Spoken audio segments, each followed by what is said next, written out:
நல்லவை கேட்போம் நமது சேனலில் மகாபாரதம் உத்தியோக பர்வம் அபிமன்யுவிற்கும் உத்தரைக்கும் விவாகம் செய்ய வேண்டியது என்று ஒரு தீர்மானமாயிற்று. அதன்படி பாண்டவர்கள் எல்லோரும் ஒன்று கூடி ஒரு சபையை கூட்டி, நாம் இப்பொழுது 13 வருஷங்கள், அதாவது 12 வருஷங்கள் வனவாசமும் 1 வருடம் அஜ்ஞாதவாசமும் முடிந்துவிட்டது. இனி நாம் செய்ய வேண்டியது என்ன என்பதை பகிரங்கமாக ஒரு இடத்தில் கூடி தீர்மானித்தார்கள். அப்பொழுது அபிமன்யு உத்தரை அவர்களுக்கு விவாகம் நடத்தப்பட்டது. அதன் பிறகு கிருஷ்ணர் யுதிஷ்டரரை அதர்ம வழியில் சூதாட்டத்திற்கு அழித்து, சூதாட்டத்தில் தோற்கடித்து 12 வருட காலம் வனவாசம் செய்யும்படியும் 1 வருட காலம் அஜ்ஞாதவாசம் செய்யும்படியும் செய்துள்ளார்கள். இப்பொழுது எல்லாம் முடிந்துவிட்டது. பாண்டவர்கள் சமாதானத்தையே விரும்புகிறார்கள். அதனால் ஒரு தூதனை அனுப்பி திருதராஷ்டிரனிடம் யுதிஷ்டிரருக்கு பாதி ராஜ்யத்தை கொடுத்து சமாதானமாக வேண்டும் என்று சொல்ல வேண்டும் என்று கூறினார். பலதேவரும் அதையே சம்மதித்தார். பலரும் அதையே, இந்த சமாதானத்தையே எதிர்பார்த்தார்கள், வேண்டினார்கள். சாத்தியகும் துருபதராஜனும் யுதிஷ்டிர ராஜ்யத்தை யாசிக்க வேண்டாம், அதாவது ராஜ்யத்தை கேட்க வேண்டாம், யுத்தம் செய்தே பெறலாம். துரியோதனன் யுத்தம் செய்வதே விரும்புகிறான், அதனால் யுத்தத்துக்கு தயாராகலாம் என்று கூறினார்கள். அதற்காக துருபதன் ஒரு தூதனை அனுப்ப தீர்மானித்தான். பிறகு எல்லோரும் அவரவர் இடத்துக்கு திரும்பி சென்று யுத்தத்திற்கு வேண்டியதான எல்லா ஆயத்தங்களையும் ஏற்பாடுகளையும் செய்தார்கள்.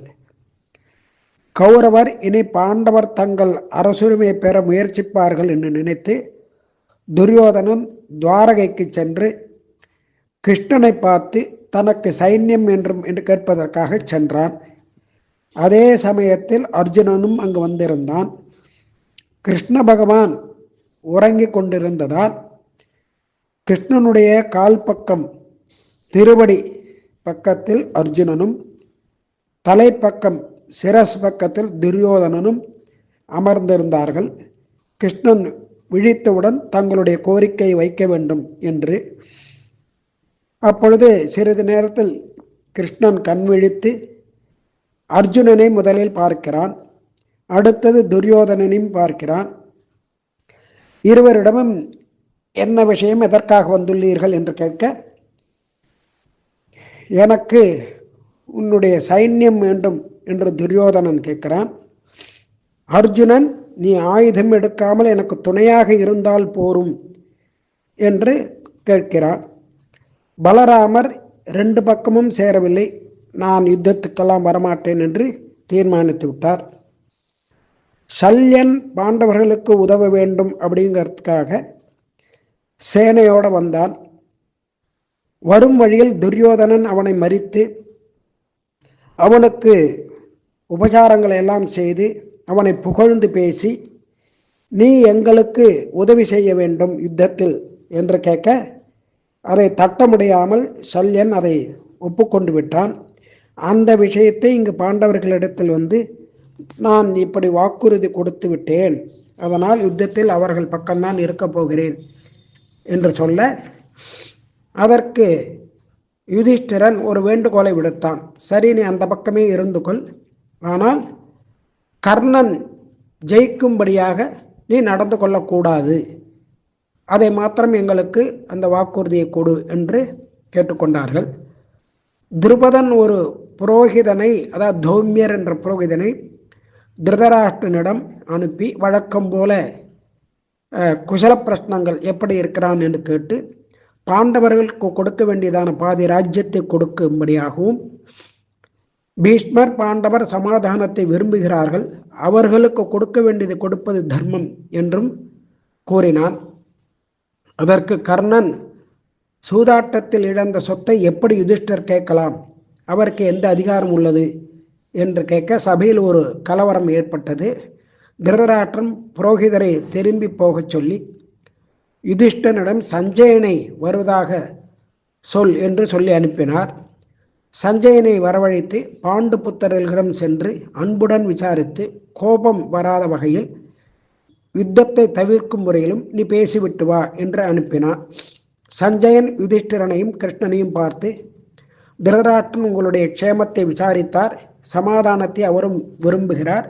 ஆனால் துரியோதனன் முதலானவர்கள் தகப்பனாரின் பேச்சை கேட்கவில்லை, பீஷ்மர் பேச்சையும் கேட்கவில்லை. ஒரு மூர்க்கத்தனமாக யுத்தம் செய்ய வேண்டும் என்ற ஒரு துடிப்புடன் இருக்கிறார்கள். அதனால் நீங்கள் ராஜ்யத்தை கொடுக்காவிட்டாலும் நீங்கள் பொறுமையாக இருக்க வேண்டும், யுத்தம் பண்ண வேண்டாம் என்று கூறினான். கிருஷ்ணன் அவரவர்கள் உரிமையை பெற வேண்டும் என்பது ஒரு தர்மம்.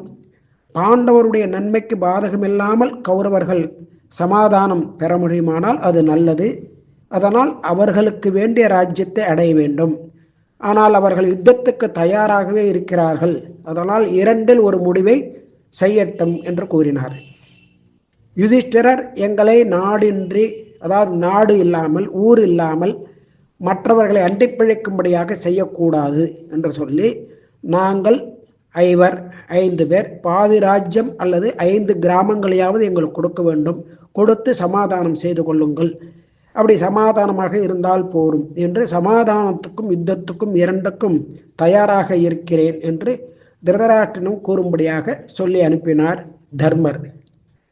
சஞ்சயனை பாண்டவரிடம் அனுப்பிய திருதராஷ்டிரன் கவலையால் கட்டப்பட்டு கொண்டிருக்க விதுரரை கூப்பிட்டு பேசினார். அவர் ராஜ்யத்தை கொடுத்து விடுவதே நன்மை, அதனால் சஞ்சயன் திரும்பி வந்து பாண்டவர் கூறியதை கூறி அவர்களுடன் சமாதானம் செய்வதே நல்லது என்றார். பீஷ்மர் துரியோதனுக்கு மறுபடியும் புத்தி சொன்னார். திருதராஷ்டிரன் பீஷ்மர் சொல்வதையெல்லாம் கேட்கவில்லை. யுத்தம் வேண்டாம், பாதி ராஜ்யத்தை கொடுத்து விடுவோம் என்றால் மீதி பாதியை நன்கு அரசாண்டால் போதும் என்று திருதராஷ்டிரன் சொல்ல அதையும் கேட்கவில்லை துரியோதனன். அதனால் யுத்தம் பண்ணுவதில் மிகவும் உறுதியாக இருந்தான். இவர்கள் பேச்சை கேட்காமல் சபையை விட்டு வெளியேறினான். அப்பொழுது கர்ணன், பீஷ்மர் இருக்கும் வரை நான் யுத்தம் பண்ண மாட்டேன் என்று கூறினான். அதாவது பீஷ்மர் பிதாமகர் உயிருடன் இருக்கும் வரை நான் ஆயுதம் எடுக்க மாட்டேன் என்று கூறினான். சஞ்சயம் ஹஸ்தினாபுரம் சென்றவுடன் யுதிஷ்டிரர் கிருஷ்ணனை பார்த்து, எங்களுக்கு ராஜ்யம் ஏதும் தராமல் சமாதானம் அடையத்தான் திருதராஷ்டிரன் பார்க்கிறார், அதனால் எங்களுக்கு நியாயமான முறையில் 5 கிராமங்கள் கொடுத்தால் போரும், சமாதானமாக இருந்து விடலாம் என்று கூறினார். உடனே கிருஷ்ணன், 2 பக்கத்திலும் உள்ளவர்களுக்கு ஒரு நன்மையே ஏற்பட வேண்டும் என்பதை நான் உத்தேசித்து நானே ஹஸ்தினாபுரத்துக்கு தூதுவனாக செல்கிறேன் என்று தீர்மானித்தார். யுத்தமில்லாமல் உங்களுடைய உரிமைகளை காப்பாற்ற முயற்சி செய்கிறேன். நீ சமாதானத்தின் பேரில் ஏதாவது சிறியதாக பெறப்பட்டாலும் அதை பெரியதாக நினைத்து பார்க்க வேண்டும். நான் அதற்காக பேசி பார்க்கிறேன். போர் நடக்கும், யுத்தம் நடக்கும் என்றுதான் எனக்கு தோன்றுகிறது. ஆனால் சமாதானத்துக்கு முயற்சி செய்வது நம்முடைய கடமை, அதை செய்கிறேன் என்று சொல்லி சாத்தியகி தேர் ஓட்ட கிருதவர்மனை அழைத்து கொண்டு கிருஷ்ணன் ஹஸ்தினாபுரம் சென்று விதுரனுடைய மாளிகையில் இருக்கக்கூடியதான குந்தி தேவியை பார்த்து நலம் விசாரித்து பாண்டவர்களுடைய நலன்களை எல்லாம் எடுத்து கூறினார். விதுரர் துரியோதனன் கிருஷ்ணனுக்கு தீங்கு இழைப்பானோ என்று பயந்து அவனிடம் சபையில் நடந்ததையெல்லாம் கூறினார். கிருஷ்ணன், என் உயிரை பற்றி கவலைப்பட வேண்டாம், சமாதானம் செய்வது நடக்காது, உலகம் பழி சொல்லாமல் இருக்கவே நான் வந்துள்ளேன், அதனால் அதை நான் பார்த்து கொள்கிறேன் என்று சொல்லி அந்த சபையை நோக்கி புறப்பட்டார். மறுநாள் விதுரனுடன் சபைக்கு சென்று பெரியவர்களை வணங்கி தாம் வந்த காரியத்தை சொன்னார் கிருஷ்ணன். எல்லோரும் சமாதானத்தை விரும்ப துரியோதனன் மறுபடியும் ஒரு ஊசி முனை கூட இடம் தரமாட்டேன் என்று பிடிவாதமாக பேசினான்.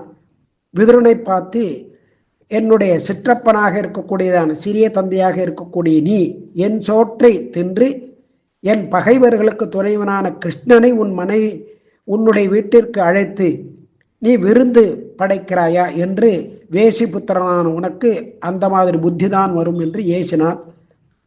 விதுரனுக்கு கோபம் வந்தது.